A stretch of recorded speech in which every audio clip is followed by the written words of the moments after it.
Hello and welcome to another segment of Western Wisconsin Journal. I'm Jamie Johnson, the government and political correspondent.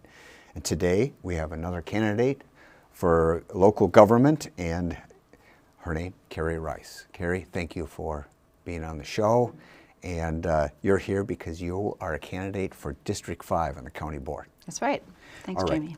You bet. So as we do, we kind of follow the same format. Now, and I want to also point out we did invite, you have an opponent, and we invited them, that person, and have not received any response. But if they do and they're willing to come on the show, we'll schedule and give as much equal time and make it an equal interview as we can without them being here at the same time like was originally intended. So with that, Kerry, could you give our viewers a little glimpse into your background, qualifications for running for office, and then we'll get into the why and the issues, all right? Sure. Thanks, Jamie, and thanks everyone who's tuning in. It's important to be an informed voter. I've spent my whole life in the St. Croix Valley. I'm the oldest of 7 kids, and we're all still really close. I'm blessed to still have my mother, and I see her frequently. I recently retired from our career in financial services. I worked for Securian Financial in St. Paul, where I had several hats, if you can imagine, over 32 years. But in the end, I was marketing director for securities products and retirement products. And so one of the things I did there was lead a growth strategy. It's a business model that was a change from the past and is still in place today. I have 2 adult children, and they and their families have settled here in the Hudson area, and I get to see them frequently. I have my master's in business administration from Cardinal Stritch. I've lived in Hudson since 2008, and the title that I'm most proud of, though, is grandmother, or grandma. Everything I do has one touchstone, and that is, how will we leave the world a better place for the next generation? Excellent. So where did you do your undergrad? My undergrad was Cardinal Stritch, too. I'm a very non-traditional student. So when I entered the business, I earned a lot of different designations behind my name that the financial services and insurance industry offers. And then I finally got around to getting my undergrad at age 48. And at age 52, I achieved my MBA. So that is non-traditional. Very non-traditional, and my kids had no excuses. Let's just put it that way. Very good. And so how long, you mentioned being in Hudson since 2008, and of course we're friends. Full disclaimer of being in Rotary together. You're quite active there as well, is that right? Yes, I am. I moved into Hudson in 2008. Prior to that, I lived in Troy Township. And I really do love Hudson. I lived in the Red Cedar Canyon area before I built a house close to the development that's by the YMCA camp on the south end of town, or south end of the district. You said some of my qualifications. So what I decided to do when I became retired, I'd always worked for nonprofits, and I helped to start a few. One of them was a Korean culture camp that still exists today. That's 30 years ago. But I decided when I retired I was really going to focus my energies back here in Hudson. So I joined a bunch of groups, including I'm on the YMCA Community Board, Hudson Daybreak Rotary, and I really enjoy that group. What a fun, dynamic group. We do have fun, and we do good work. The Hudson Area Public Library Foundation Board, we're the fundraising arm for the programs that the library offers. And I'm also here in the city on the Public Utility Commission, where we are concerned about clean water and everything in flush. So we deal with waste management. At the county level, I am now a CASA, or a court-appointed special advocate, and 3 children who are being cared for outside the home are under my purview. I meet with the children regularly and their care providers. Are these 3 children siblings, or these? They're siblings. Okay. They're siblings. It's a non-traditional family, but I've been working with them now for 18 months, and it is some of the hardest work I've done, but it's also some of the most rewarding. I'll just add that my motivation there is my mom, way back in the day, was a foster kid. And this is long before we have the infrastructure we have now to serve kids in need. And I realize all these years later, as we get older, we can reflect back and be grateful for those who who helped us, and my mother insisted on stability for me and my six siblings, and this is just one way I can give back, and it is deeply rewarding to help those kids. So big involvement in the community and in the non-government area. And have you much experience working with government? I have not served in an official government role, no, other than Public Utility Commission. So, Okay. no. Well, that's, yeah. And with It's an appointment. Yes, and but not necessarily partisan politics or anything like that. No. Okay. So with that, you know, your background and willingness to get in there, why are you running then? If you're busy with the community, the court-appointed special advocate and all of that work, the YMCA and so forth, the Rotary, then why county government? Well, I hadn't planned to run, and I was not going to run. I hadn't even thought about it, but Kara Cook, the current incumbent and my representative, had decided not to run. And as an aside, I think we should all thank her. And if you see Kara, say thank you. And so I had several people approach me and say, will you please run? And I did give it some thought, and I said yes. So yeah, I've been learning and delving into business that's being done at the county level.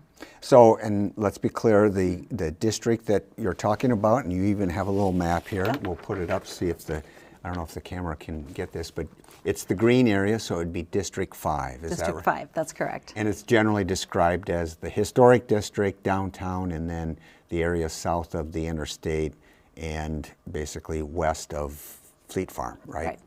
Right. Okay. So this goes down to where the south city limits, just at the top of town of Troy. Right, correct. Okay. Very good. So, and that, you know, fluctuates with different censuses, but I remember the times when the county board had over 30 members, and now they're down to 19 districts, and we have basically, total of 3 that touch in the Hudson area. That's right. That's right. Paul Adams, Paul Burning. Okay. Current incumbents. So. All right. So now you said you were approached to run, and when you looked it over, and I see that you got the county budget with you, and you've been studying that and so forth, but just looking at the last couple years of county board actions, is there anything that you saw that they did that you might have done differently had you been in this position then? Probably not a lot. I will say that, and I mentioned this before we went on camera, in my prior work, planning and budgeting was something that you just did all year long. It wasn't something a once and done, the ink is dry and now we go.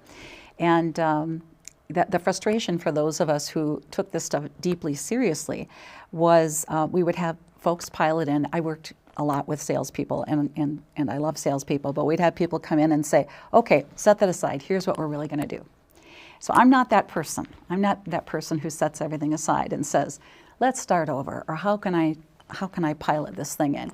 This is a serious work document, as is all of the strategic planning and the comprehensive plan that's being updated. I think that needs to be looked at and looked at seriously, and my focus would be on execute, to make sure that we're measuring the right things, that we're measuring our service levels. I think it's important to acknowledge that business is not the same as government, but we can learn from each other. You know, this government entity is primarily providing services, and we need to make sure we're measuring the right things and measuring our outputs. I also think it's important to frame things from the standpoint of, at the county level, we're almost 100,000 in our population. We'll be tipping over that pretty soon. We're among the fastest growing, and by some measures, the fastest growing county in the state. So I look at it from the standpoint of saying, we have problems, we have good problems. And what I mean by that is there are over 40 counties in the state that have declining populations, declining revenues, and that doesn't mean that the services expected from their citizens are less. So it's fewer people, fewer dollars to spread the money around. The one point that I would make is that last year, if we look back to the last year, we had a terrible tragedy with the death of Katie Leising. I think that affected everybody at a real personal level. At the county level, morale was low, because not only had we lost this precious person, But we also had a referendum that didn't pass that would have supported public safety. So I think the board did a great job finding more resources to support that function. Some of those resources were justified based on sales tax revenue. In my financial services world, I might get away with that 1 year, meaning a variable expense justifying a fixed expense. I'd want to make sure that those things match this year and going forward, that we're not somehow, putting those investments at risk.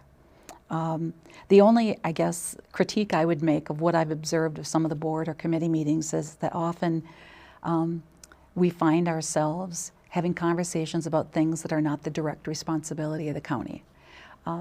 It's, that person that comes in and says, now let's talk about this. Mm-hmm. Now, having said that, I'll say everyone needs to be heard, everyone needs to be seen, and that's what our government function does.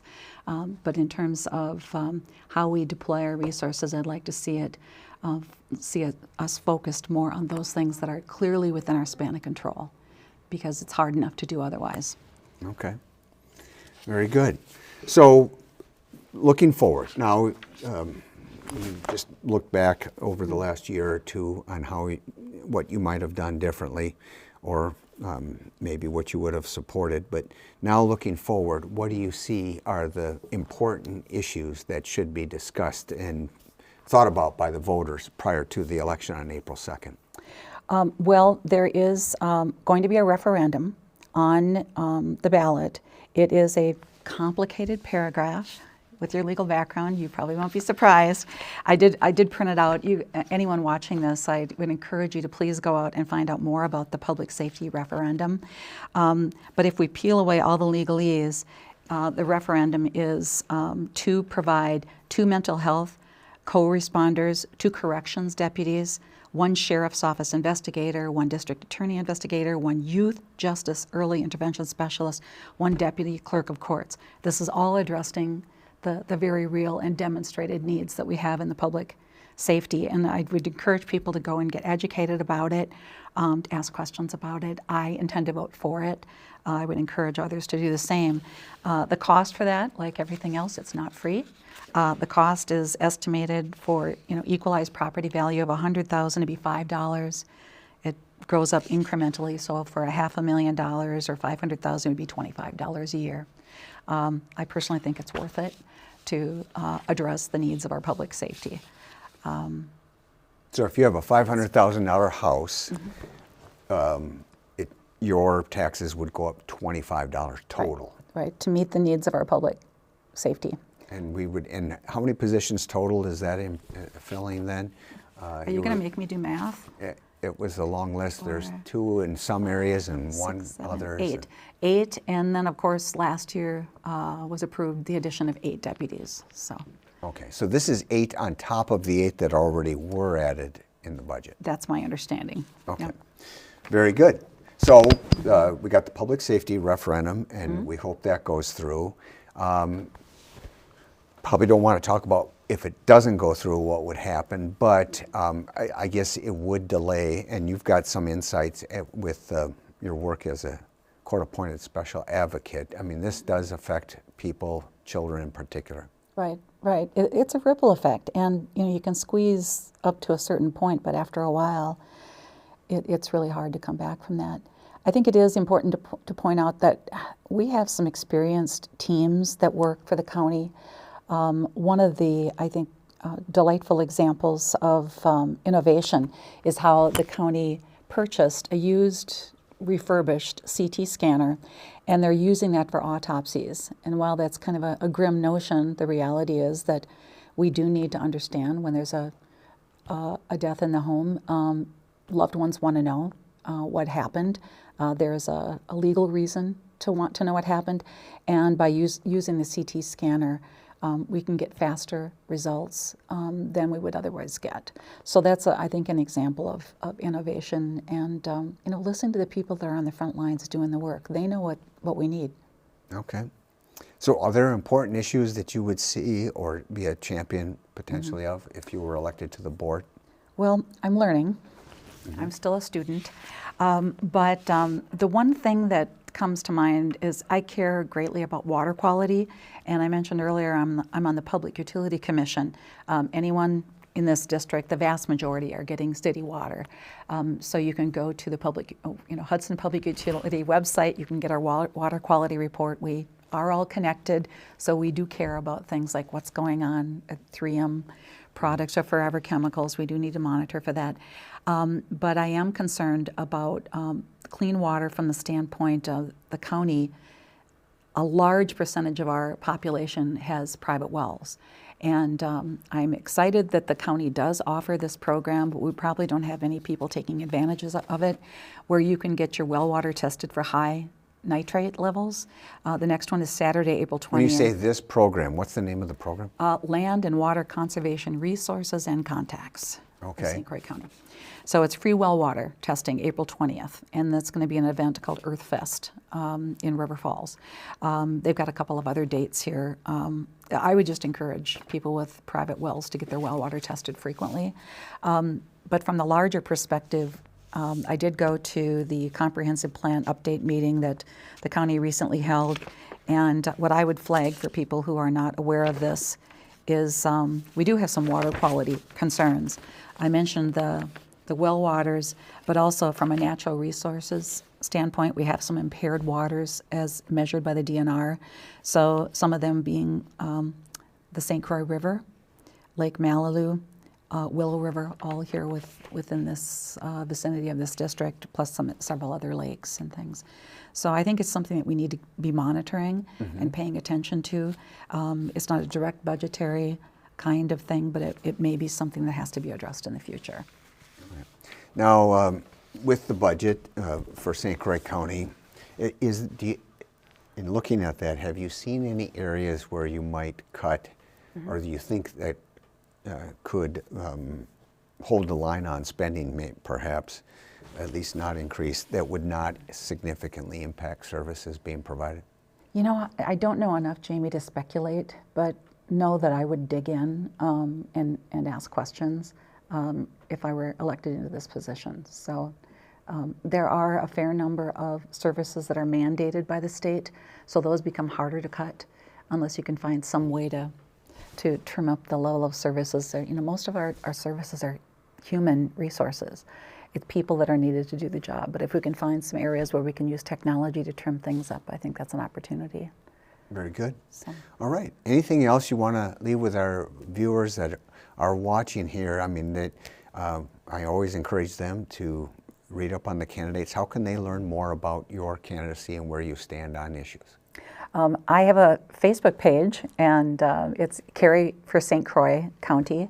I would encourage. Is that Kerry for St. Croix County? Is that all spelled out? It's all spelled out. Kerry for St. Croix County. Yep. And St. Croix is abbreviated with a period or without with a period? Okay. ST period. All right, very good. And I would just encourage everyone to vote on April 2nd. I encourage people to look up the referendum and find out more information about that. There's a link on my Facebook page as well. And I look forward to their vote on April 2nd. All right, very good. Kerry, thanks for being on the show. Kerry Reis, who's running for the 5th district of our county board. And those people that live just both downtown, historic district, or south of the interstate, but west of the O'Keefe Road would be potential voters for this district. And whether you're in this district or maybe in another district, I just encourage you to do your research on the candidates. This district happens to be contested, as is the 4th district. We've had one of the candidates on already for that.